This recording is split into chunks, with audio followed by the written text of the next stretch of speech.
The light of 3 moons cast an eerie glow over the celebration hall as Lisa Harper stood awkwardly in the corner. The 28-year-old astronaut never expected to be here on planet Zephyr attending what appeared to be some kind of formal gathering. She tugged at her borrowed dress, feeling out of place among the tall, elegant aliens who moved with graceful steps across the crystalline floor. The Zephyrians had rescued her escape pod 6 days ago after her research vessel suffered catastrophic damage from an unexpected solar flare. Now she was their guest of honor at this strange ceremony, though no one had properly explained what they were celebrating. Katie, her translator and guide, approached with 2 goblets filled with glowing blue liquid. She handed one to Lisa. "You must try our ceremonial nectar. It is customary at bonding celebrations." Lisa took a small sip, finding the taste surprisingly pleasant, like honey and mint, with a hint of something she could not identify. Bonding. Celebrations. What exactly does that mean? Lisa asked, watching as pairs of Zephyrians moved to the center of the hall. Katie smiled, revealing pointed teeth that gleamed in the moonlight. It is similar to what you humans call marriage, though our bonds last beyond death itself. A chill ran up Lisa's spine. She had noticed the Zephyrians seemed to possess traits humans often associated with vampires. They avoided direct sunlight, their skin had a slight shimmer to it, and they consumed a special diet that Katie had politely described as essence, rather than solid food. The music shifted to a haunting melody and the hall fell silent. The Zephyrian leader, Vexa, stood at the center of the room, her silver hair cascading down her back in waves. Her eyes glowed with an unnatural amber light as she addressed the crowd. "Tonight we continue our ancient tradition of seeking companions from among the stars." Vexa's voice echoed through the hall. "As our ancestors have done for 10,000 years, we open our hearts to new bonds." Lisa felt uneasy as she noticed many Zephyrians glancing in her direction. Katie leaned closer and whispered, "They find you fascinating, Lisa. Your species has never visited our world before." The ceremony continued, with various Zephyrians stepping forward announcing their desire for a bond partner. Lisa watched fascinated despite her nervousness. These beings were beautiful in an otherworldly way. Their tall, slender forms moved with a fluid grace, their skin shimmered with a subtle iridescence, and their eyes held wisdom that suggested centuries of life. After several hours, the gathering became more relaxed. Zephyrians chatted in small groups, and the formal atmosphere dissolved into something more like a party. Lisa found herself surrounded by curious aliens, all asking questions about Earth and human customs. The blue nectar had made her feel lightheaded and unusually bold. When the questions turned toward human mating rituals, Lisa found herself laughing. On Earth, sometimes desperate singles will jokingly shout, "Is there anyone who wants to marry me?" she said, giggling at how ridiculous human dating could be. The hall fell silent. Every Zephyrian turned to look at her with intense focus. Lisa realized too late that her translator had conveyed her joking words as a serious proposal. From the crowd, a figure moved forward, tall and commanding, with deep violet eyes and midnight black hair that seemed to float around her as if underwater. Ilara, the most mysterious of all the Zephyrians, approached Lisa with purpose. She was known as the eldest among them, though she appeared no older than 30 in human terms. Ilara stopped directly in front of Lisa and knelt down on one knee. A collective gasp spread through the hall. "I accept your proposal, human Lisa Harper." Ilara said, her voice like velvet. "I have waited 500 years for a bondmate worthy of my heart." Katie made a strange, choking sound beside her. "This is unprecedented," she whispered urgently. "Ilara is of royal bloodline. She has rejected all suitors for centuries." Lisa felt her face grow hot. "There's been a mistake. I was just joking about human customs. I didn't actually." Ilara rose to her full height, nearly 7 feet tall, looking down at Lisa with an expression of amusement and interest.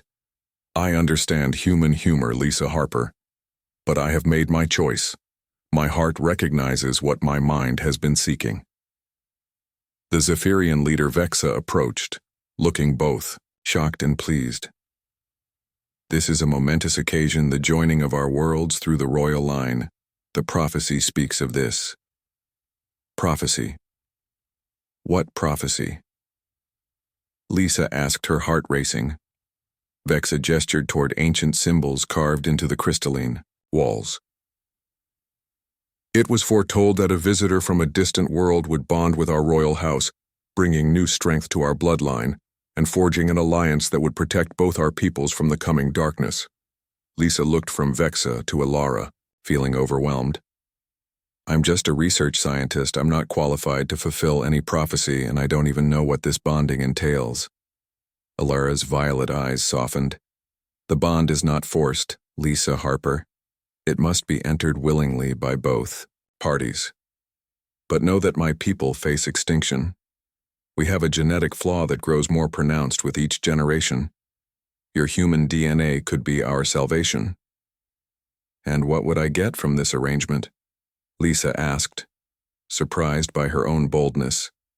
Alara smiled, revealing delicate pointed canines. Extended life, immunity to most diseases, enhanced strength and senses, and my eternal devotion. I am not without qualities that might appeal to a human mate. Lisa had to admit. Alara was captivating. Her presence commanded attention, and despite the strangeness of the situation, Lisa felt drawn to her. If I agree, what would happen next? Lisa asked. A blood exchange, the sharing of life essence. Alara explained. It is painless and creates a telepathic bond, allowing us to share thoughts and feelings. You would become part Zephyrian with all our strengths while maintaining your human uniqueness. Lisa thought about her situation. The rescue ship from Earth would not arrive for at least 6 months. If the prophecy was real, her decision could impact 2 worlds. And something about Alara made her heart beat faster. May I have time to consider this? She asked. Alara nodded. You have until the rising of the 3rd moon tomorrow. But consider this carefully. Lisa Harper. Sometimes the universe brings together souls that are meant to find each other across the vastness of space. As Alara moved away, Lisa caught Katie's wide-eyed stare.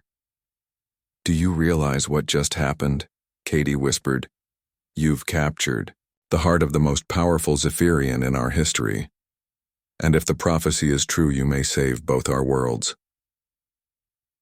Lisa watched Alara's retreating form, feeling a strange mixture of fear and excitement. What had begun as a simple rescue mission had become something far more complicated. And as the 3 moons of Zephyr continued their dance across the night sky, Lisa Harper wondered if perhaps the greatest adventure of her life was just beginning. On the 2nd day of her consideration period, Lisa was taken on a tour of the Zephyrian capital city. Katie guided her through streets paved with the same crystalline material as the palace buildings spiraled upward, defying gravity with impossible architecture, and everywhere Zephyrians stopped to bow or make a strange gesture, pressing 3 fingers to their foreheads. They honor you as Alara's chosen. Katie explained. Many see you as our savior. Lisa felt uncomfortable with such reverence. I haven't agreed to anything yet. And even if I do, I'm no savior. I'm just a human scientist who happened to crash here. Sometimes fate disguises itself as coincidence, Katie replied cryptically. They entered a massive dome structure that Katie explained was the Hall of Knowledge. Inside, thousands of crystal tablets floated in midair, each containing centuries of Zephyrian history and science. Lisa watched in awe as Zephyrians simply touched a tablet and absorbed its contents directly through their fingertips. Can I? She asked, gesturing toward one of the tablets. Katie looked uncertain. They are not designed for human minds, but perhaps this one. She guided Lisa to a smaller tablet near the entrance. This contains basic information about our bonding rituals translated into concepts your mind can process. Lisa touched the cool surface, expecting nothing to happen. To her surprise, images flowed into her consciousness. She saw Zephyrians performing the bonding ritual, the sharing of essence, the mixing of blood, the spiritual connection that formed between partners. She understood now that Zephyrian bonding was far more than marriage. It was a literal joining of 2 beings at a genetic and spiritual level. Bondmates shared thoughts, emotions, and even physical sensations across vast distances. The information transfer ended, leaving Lisa slightly dizzy. That was intense, she murmured. And that was just a simple knowledge transfer. Imagine sharing your entire consciousness with another being. Katie said, that is what bonding truly means. As they continued their tour, they reached the edge of the city where a massive wall stood heavily guarded. Numerous Zephyrian soldiers patrolled with weapons Lisa hadn't seen before. What's beyond the wall? She asked. Katie's expression darkened. The Shadowlands territory claimed by the Voidwalkers. They attack frequently, trying to breach our defenses. Each time they succeed, more of my people die. As if on cue, an alarm sounded throughout. The city's Zephyrians rushed to take shelter. Katie grabbed Lisa's arm. We must return to the palace immediately. There has been a breach. They hurried back toward the center of the city, but before they could reach safety, a strange ripple appeared in the air before them. The space twisted, folding in on itself until a tear opened, revealing absolute darkness. From this tear emerged a creature so horrifying Lisa's mind struggled to comprehend it. It seemed made of living shadow with limbs that bent at impossible angles. Its face, if it could be called that, was a void of swirling darkness, with pinpricks of distant starlight for eyes. Katie pushed Lisa behind her, drawing a crystal dagger that glowed with blue energy. Run! She shouted. Get to the palace. But Lisa stood frozen, watching as the creature glided toward them. It moved like smoke against wind, impossibly fast. Katie slashed at it with her dagger, but the blade passed through, causing only momentary disruption to its form. The creature reached out a tendril of darkness, touching Katie's arm. Katie screamed as the spot where it touched began to wither. The effect spread rapidly up her arm, turning her flesh gray and lifeless. Lisa grabbed Katie, pulling her back, but the damage was spreading. Suddenly, a blast of brilliant violet light struck the creature. It shrieked a sound like metal tearing as the light pushed it back toward the dimensional tear. Ilara appeared beside them, her hands glowing with the same violet energy. She fired another blast, forcing the creature completely back through the tear, which sealed with a thunderous crack. Ilara turned immediately to Katie, examining her arm. The damage had spread to her shoulder. Medical team! Ilara shouted, and within seconds several Zephyrians appeared surrounding Katie. Will she survive? Lisa asked, her voice shaking. Yes, but she will lose the arm, Ilara said grimly. She is fortunate the Voidwalker touched only her limb. If it had reached her core, she would be gone completely. Lisa watched as Katie was taken away on a floating stretcher. The Zephyrian medical team already working to contain the spreading decay. That's what your people face. That's what's killing you. Ilara nodded, her face grim. That was a scout smaller than most. They come in greater numbers each season. Our defenses weaken as our population dwindles. How did you stop it? Your light seemed to hurt it. The royal bloodline has unique properties. Our essence is toxic to them, Ilara explained. But there are too few of us left with pure royal blood to save our people. We need to strengthen our bloodline, which is why the bond with you is so important. Lisa felt the weight of this revelation. You're saying our children would inherit this ability to fight the Voidwalkers? That is our hope. Combined with human genetic stability, our offspring would likely possess even stronger resistance, and over generations, as more bonds formed between our species, we might eradicate the Voidwalker threat completely. They returned to the palace in silence, Lisa's mind racing with everything she had witnessed. The horror of the Void Walker, the reality of the threat facing the Zephyrians, and the responsibility now resting on her shoulders. Her decision would affect far more than just her future. That evening she sat alone in her room, staring at the communication device she had salvaged from her escape pod. It had enough power for one brief transmission to Earth. She could send a message warning about the Voidwalkers, requesting immediate military aid or scientific support. But what would Earth do with such information? Would they help?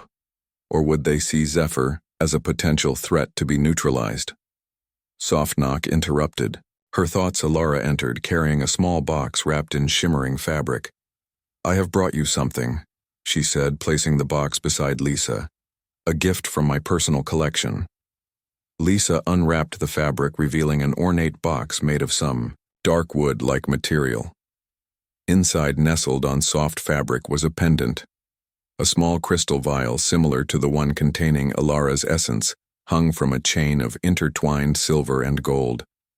"It is a bonding pendant," Ilara explained, "used by royal bond mates for thousands of years. If we were to bond, it would contain a mixture of our essences, keeping us connected no matter how far apart we might travel." Lisa held the pendant, feeling its weight in her palm.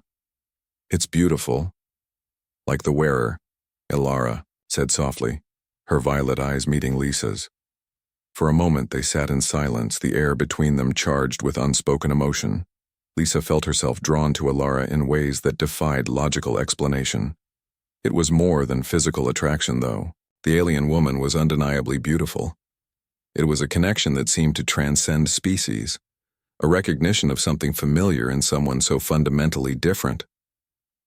"I saw the Voidwalker today," Lisa finally said. "I understand now what your people face." "Then you understand why I asked you to bond with me," Ilara replied. "Not just for myself, but for the survival of my entire species. That's a lot of pressure to put on someone you just met." Ilara smiled sadly. "We Zephyrians live long lives, Lisa Harper. We learn to recognize true connections quickly. Life is too precious to waste time on uncertainty. When we know, we know. And you know about me. From the moment you arrived, I felt it. A connection I have not experienced in all my centuries. Something about you calls to my very essence. I believed at first it was merely the prophecy working through me. But now I understand it is something more primal, more real." Ilara moved closer, her tall form graceful, despite the small human furniture. "I would desire you even without the prophecy, even without my people's need." Lisa felt her pulse quicken at Ilara's proximity. The alien woman radiated a subtle heat and a scent like night-blooming flowers. Something about her presence made Lisa feel both vulnerable and powerful. "Tomorrow the third moon rises," Ilara continued. "You must give your answer before then. If you choose to refuse, I will accept your decision with grace. There will be no punishment, no resentment. My feelings for you will not change. And if I say yes, then the preparations for the bonding ceremony will begin. The crimson moon rises in 2 days. We would be joined beneath its light, becoming one in ways your people have only dreamed of in poetry and myth." Ilara stood to leave but paused at the door. "Whatever you decide, know this. Your arrival on our world has already changed us. All paths forward are different now because of you, Lisa Harper, and for that alone, my people will always honor your name." After Ilara left, Lisa stood at her window watching the twin moons that had already risen. The third would join them tomorrow, demanding her answer. By then she would have to decide between returning to Earth alone or binding herself forever to an alien world and an alien lover. A choice between the life she had known and an extraordinary future she could barely comprehend. She touched the bonding pendant still warm from Ilara's hands and wondered what tomorrow would bring.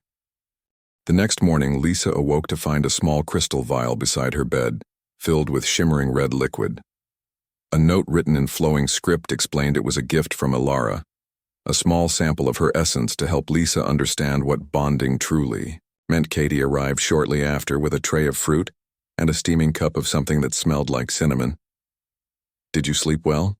she asked, eyeing the vial with obvious curiosity, as well as can be expected given that I accidentally proposed to an alien vampire queen. Lisa replied. She picked up the vial, examining how the liquid inside seemed to pulse with its own heartbeat. "What exactly am I supposed to do with this?" "Ilara has given you a great honor," Katie explained. "Her essence allows you to experience her memories. You need only place a drop on your tongue to see glimpses of her past. It is meant to help you make your decision." Lisa hesitated. "Is it safe for humans? The royal family has special properties. Their essence can be shared with other species without harm. It is why they are our leaders." Katie paused. I would advise caution, though. The experience can be intense.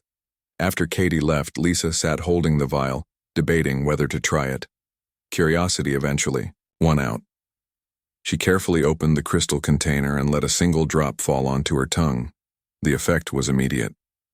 The room around her dissolved, and she found herself standing on a high cliff overlooking an ancient Zephyrian city. The sky blazed, with the light of a different sun, and all 4 moons were visible even in daylight. She realized with a start that she was experiencing one of Alara's memories. The scene shifted rapidly, flashes of battles against a terrifying shadow creature that drained the life from Zephyrians with a mere touch.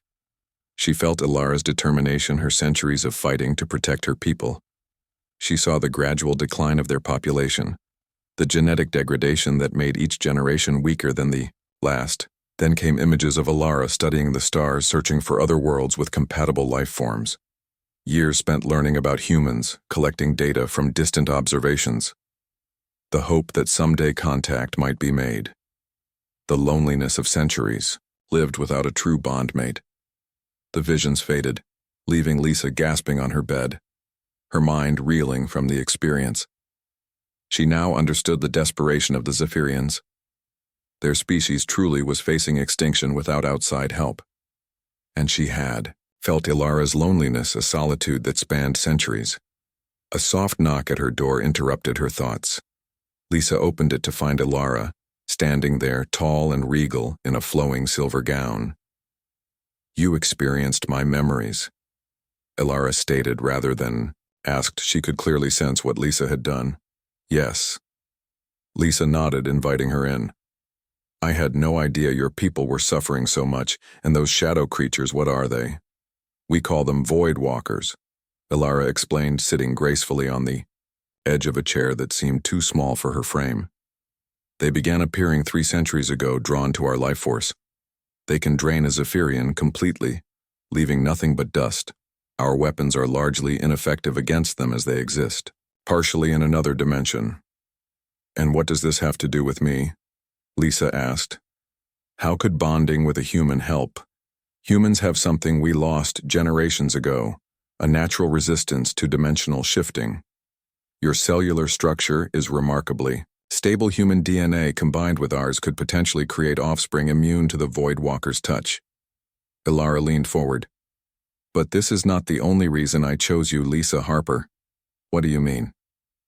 In all my 500 years, I have never felt drawn to another being as I am to you.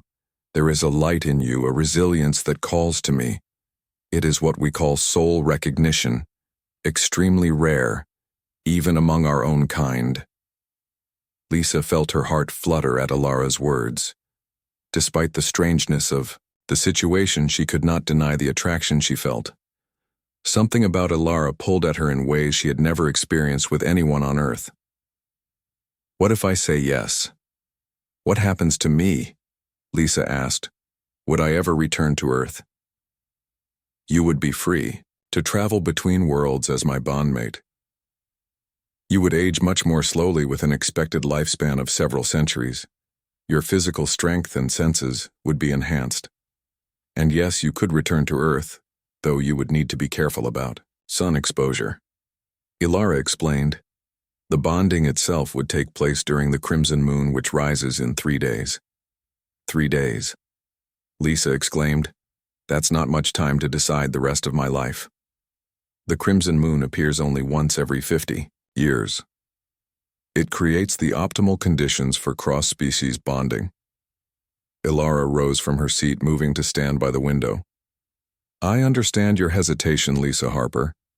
I ask only that you consider what your heart truly wants. After Alara left, Lisa spent the day wandering the crystalline palace, taking in the alien beauty of Zephyr. Everywhere she went, Zephyrians bowed respectfully, whispering among themselves as she passed. She realized her decision affected not just her future, but potentially the survival of an entire species. That evening, she was invited to a small gathering in Alara's private garden. The space was filled with luminescent plants that sang soft melodies when touched. 7 other Zephyrians were present, all members of the Royal Council Vela. The chief scientist approached Lisa. I hope you do not mind, but I have been studying your genetic structure from the medical scan taken when you first arrived. Your DNA is remarkably compatible with ours, far more than any other species we have encountered. It is as if humans and Zephyrians share a distant ancestor. Is that possible? Lisa asked, surprised. There are legends that our ancestors visited Earth thousands of years ago. Some remained there interbreeding with early humans. It would explain the compatibility and perhaps even the soul recognition between you and Alara. As the night progressed, Lisa learned more about Zephyrian culture, their advanced technology, and their deeply spiritual connection to the cosmos. She began to see how she might fit into their world. The more she learned, the more fascinated she became. Later, as the second moon rose, Lisa found herself alone with Alara on a balcony overlooking the vast forests of Zephyr. The trees below glowed with bioluminescent fungi, creating rivers of light across the dark landscape. It's beautiful, Lisa whispered. Not as beautiful as Earth from what I have seen in transmitted images, Alara replied. Your oceans, your diverse ecosystems, I hope to see them someday. You've never been to Earth? No, the journey is difficult for my kind. We require special protection from your sun, and until now we had no formal contact with humans, no diplomatic relations to ensure our safety. Lisa turned to face the tall alien woman studying her elegant features in the moonlight. If I agreed to this bond, would it establish those relations? Would it help both our worlds? It would be the first step. Alara nodded. As my bondmate, you would hold equal status in our society. You could serve as ambassador between our peoples. The possibility of being the first human to establish formal relations with an advanced alien civilization was enticing to Lisa. Her scientific mind raced with the potential, discoveries and exchanges of knowledge.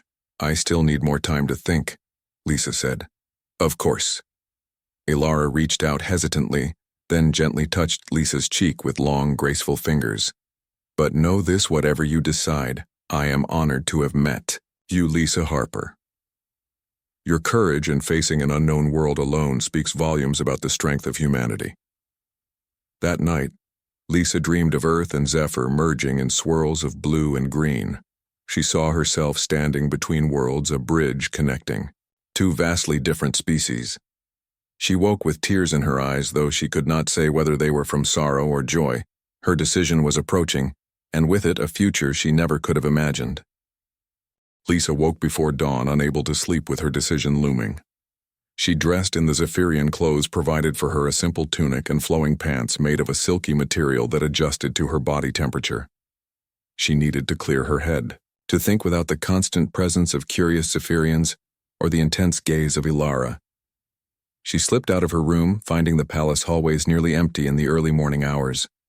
She wandered aimlessly through the crystalline corridors until she found herself in a garden she hadn't seen before. Unlike the formal gardens near her quarters, this one was wild and overgrown with strange plants that seemed to move with a life of their own. You rise early, human. A voice spoke from behind. A large flowering bush. Lisa startled, finding an elderly Zephyrian tending to the plants. Her skin was paler than others, almost translucent, and her eyes were cloudy with age, something Lisa hadn't seen in other Zephyrians. I'm sorry, I didn't mean to intrude, Lisa said. No intrusion, child. I am Nira, former royal consort to Alara's father and keeper of the ancient garden. The old Zephyrian smiled, revealing teeth that were slightly dulled with age. You are the human from the stars, the one my stepdaughter wishes to bond with. Yes, though I haven't decided yet. Nira nodded sagely. A wise approach. Bonding is not to be entered lightly, especially between different species. Come sit with me. Perhaps these old eyes see things you're young. Once Miss Lisa sat beside Nira on a bench made from living wood that shifted slightly to accommodate her form. Did you know about the prophecy? She asked. All Zephyrians know the prophecies, though few understand them. Nira replied. I have lived 300 cycles and have seen many prophecies fulfilled, rarely in ways anyone expected. She gave Lisa a knowing look. You doubt you are the one meant to save us. I'm just a human scientist. I crashed here by accident. How could I possibly be part of some ancient prophecy? Prophecies do not create fate, child. They merely recognize patterns in the fabric of time and space. The universe has its own logic, its own way of bringing together what belongs together. Naira reached out, touching a nearby plant which hummed in response. Like these singing vines, they grow toward each other across impossible distances because it is their nature. Lisa considered this. So you're saying whether I believe in the prophecy or not doesn't matter. What matters is what you feel for Alara. Nira said directly. Prophecies can guide, but the heart must choose. Do you feel drawn to her beyond reason, beyond explanation? Lisa blushed, thinking of Alara's intense violet eyes, her graceful movements, the strange flutter in her chest whenever the Zephyrian royal was near. I feel something I've never felt before. But how can I know if it's real? We're so different. Different forms, same essence. Nira picked up 2 stones from the garden path. Look, these stones, one smooth, one rough. One dark, one light, yet both stones, both made of the same elements forged in the same ancient fires. She pressed the stones together. Different yet complementary, the universe seeks balance through diversity, not sameness, Lisa. Took the stones, turning them over in her hands. But what about Earth, my home, my people? I would be giving up everything I've known. Would you? Naira questioned. Or would you be gaining a second home, a bridge between worlds? Think of what your bond could mean, not just for Alara or for Zephyr, but for Earth as well. The knowledge, the technology, the alliance against the void, walkers who will eventually find their way to your world as well. This caught Lisa's attention. The void walkers can reach Earth. Naira's face grew serious. They are dimensional beings, child. Once they have tasted a species, they can follow its essence across the stars. It is only a matter of time before they sense humanity. They have already consumed 3 other worlds in our galaxy.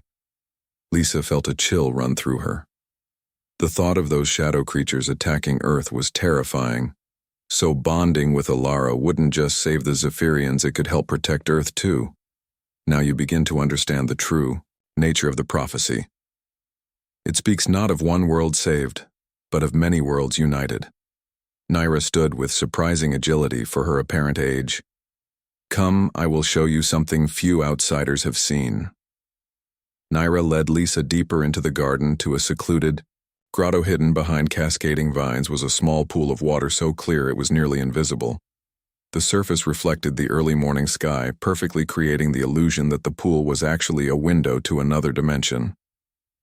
This is the pool of visions, Nira explained. It shows possibilities, glimpses of what might be according to the viewer's heart. Like a fortune-telling pool? Lisa asked skeptically. Nira chuckled. Science and magic are not so different on Zephyr. The pool contains, particles that respond to neural patterns, creating visual representations of possible futures, based on current probabilities and the viewer's deepest desires. Look into it if you wish. See what your heart truly wants. Lisa knelt beside the pool, staring into its crystal depths. At first she saw only her own reflection, but gradually the image shifted, rippled, changed. She gasped as new visions formed in the water. She saw herself and Alara standing before a gathered crowd, both dressed in ceremonial robes as violet light passed between them. She saw herself in what appeared to be a laboratory, working alongside Zephyrian scientists examining DNA structures that glowed with unusual patterns. She saw a child with human features but violet eyes, like Alara's playing in the palace gardens. Then the scene shifted dramatically. She saw Earth cities under attack, shadow creatures moving through streets as humans fled in terror. She saw research vessels from Zephyr arriving bearing technology and knowledge to fight the invasion. She saw herself standing between Zephyrian and human leaders facilitating an alliance. The visions faded, leaving only her reflection once more. Lisa sat back shaken by what she had seen. Is that really the future? A possible future, Naira corrected. One of many. The pool shows what might be, not what must be. The choice remains yours. Lisa stood, her mind racing with the implications of the visions.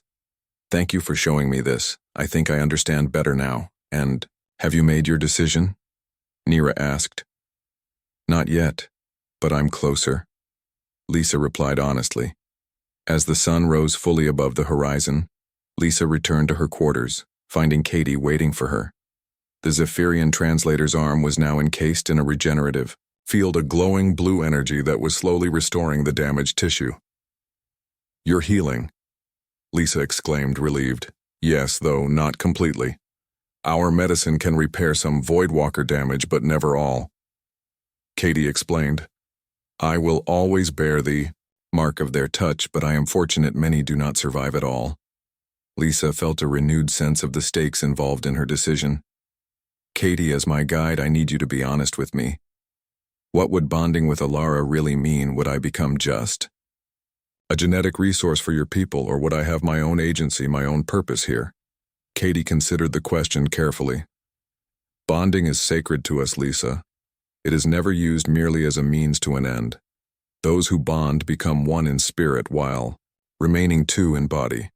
You would retain your identity, your autonomy, but you would share a connection with Alara that transcends physical space. You would feel what she feels, know her thoughts as she would know yours. Would I be allowed to return to Earth? Of course. As Alara's bondmate, you would have diplomatic status. You could travel freely between our worlds. Though I must warn you, prolonged exposure to Earth's sun would be uncomfortable for you after the transformation. Your skin would become somewhat photosensitive like ours. Lisa nodded, processing this information. And children, would our children be accepted by both species? They would be revered, Katie said. The first true bridge between our worlds, children of both stars and Earth. They would carry the best qualities of both species. The third moon began to rise, visible through Lisa's window. A small blue orb that completed the celestial trio. The time for her decision had come. She knew what the prophecy wanted. What? The Zephyrians hoped for what Alara desired. But what did she want? She thought of Alara's intense gaze, the connection she felt whenever they were together. She thought of Earth, her home planet that now seemed somehow distant and small compared to the vast universe she had glimpsed. She thought of the Voidwalkers and the threat they posed to all sentient life. Most of all, she thought of the pool's vision, the future where she stood between worlds, a bridge, a connector. Someone who could change the fate of two species. A soft knock at her door announced Alara's arrival.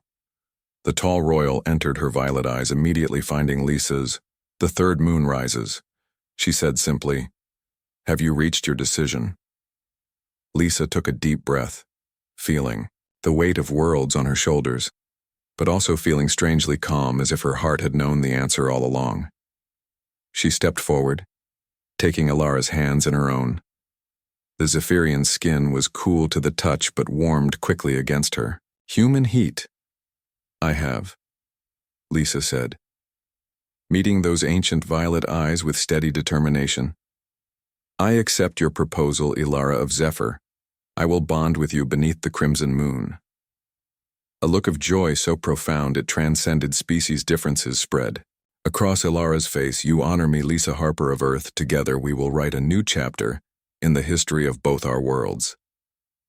The day of the bonding ceremony arrived with a flurry of activity. Lisa was awakened before dawn by a group of Zephyrian attendants who guided her through a series of purification rituals. First a bath in luminescent water that seemed to sing against her skin, then a meditation session where crystals were placed on her vital points, aligning her energy with the Zephyrian frequencies. The preparations ensure your body can accept the transformation, explained May, a senior healer with silver streaks in her dark hair. Human physiology is remarkably adaptable, but the bonding process is intense. We must prepare you properly. Throughout the morning, Lisa was given special foods to eat, small portions of fruits and strange proteins that May assured her would strengthen her cellular structure. She was dressed in layers of shimmering fabric that changed color with her movements reflecting her emotional state. "You are nervous," May noted as the fabric shifted to a deep blue. "That is natural. The unknown always brings fear." "What if it doesn't work?" Lisa asked, voicing her deepest concern. "What if my body rejects the bonding? Ilara has shared her essence with you already, and you accepted it well." That was the true test. May assured her the ceremony merely completes what has already begun. By midday, Lisa was brought to the sanctuary, a massive crystal dome at the highest point of the palace. Here she would spend the remaining hours in solitude, meditating and preparing mentally for the bonding. The dome's crystal walls were designed to focus the crimson moon's rays when it rose, creating the perfect environment for cross-species. Bonding alone in the sanctuary, Lisa found herself reflecting on the journey that had brought her. Here just 2 weeks ago, she had been an ordinary scientist on a routine mission to study solar flares. Now she stood on the brink of becoming something unprecedented, a human Zephyrian hybrid. The first of her kind, a bridge between worlds. As the hours passed, the crystal dome began to glow with the light of the setting sun. The 3 regular moons appeared one by one in the darkening sky, and then on the horizon, a 4th moon began to rise, larger than the others and bathed in a deep red light. The legendary crimson moon, the dome's crystals hummed in response, focusing the crimson light into beams that crisscrossed the sanctuary floor. The air itself seemed charged with energy. Lisa could feel it against her skin like static electricity, but warmer, more alive. The sanctuary doors opened and Ilara entered. She too was dressed in ceremonial robes, though hers were darker, more regal, with symbols of the royal house embroidered in silver thread. She looked both powerful and vulnerable, her violet eyes finding Lisa's across the room. "It begins," she said softly.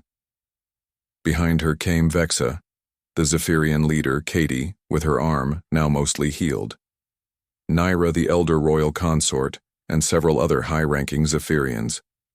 They formed a circle around the central platform where 2 crystalline chairs waited. Lisa and Ilara took their places in the chairs facing each other, as the others began a low, humming chant. The crimson light intensified, bathing them in its otherworldly glow. "Are you certain?" Ilara asked one final time. "There is no shame in choosing to wait." Lisa looked into Ilara's eyes, feeling that now familiar pull, the connection that defied explanation. "I'm certain," she replied. Vexa approached carrying an ornate dagger, made of the same crystal as the dome. "The bonding requires an exchange of essence freely given," she explained. "The royal blood must mix with yours under the crimson moon's light, creating the alchemical transformation." Ilara extended her hand palm. Vexa made a small, precise cut across her palm. Dark violet blood welled up, glittering with strange luminescence in the crimson light. Lisa followed suit, extending her own hand.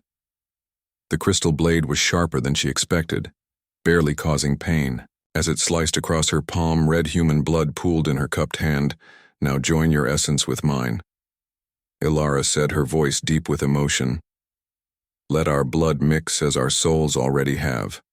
Lisa reached out, pressing her bleeding palm against Ilara's. Their fingers intertwined, blood mingling. The moment their blood touched, a shock wave of sensation passed through Lisa's body. Her vision blurred, then sharpened dramatically. Colors intensified.